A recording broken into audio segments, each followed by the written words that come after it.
Aga ni Bunso, no? Nakulong kahapon eh. Nakulong siya kahapon eh, kaaga ni Bunso. Ngayon ay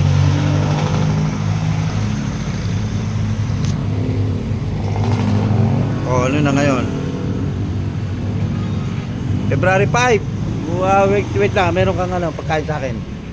Ito, may dala akong pa-chicken. Kumain kami kahapon sa Inasal. Libre ako ng asawa ko. Dami to. Oh, Inasal. Oh, di ba Inasal? Ano Inasal? Inasal yan, oh. Tulog na yan.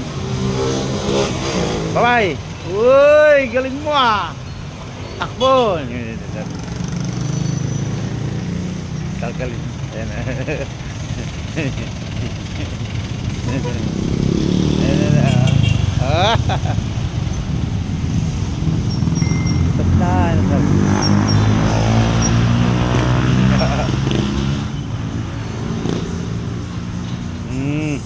Pa-chicken, oh, grabe. Gusto mo yan?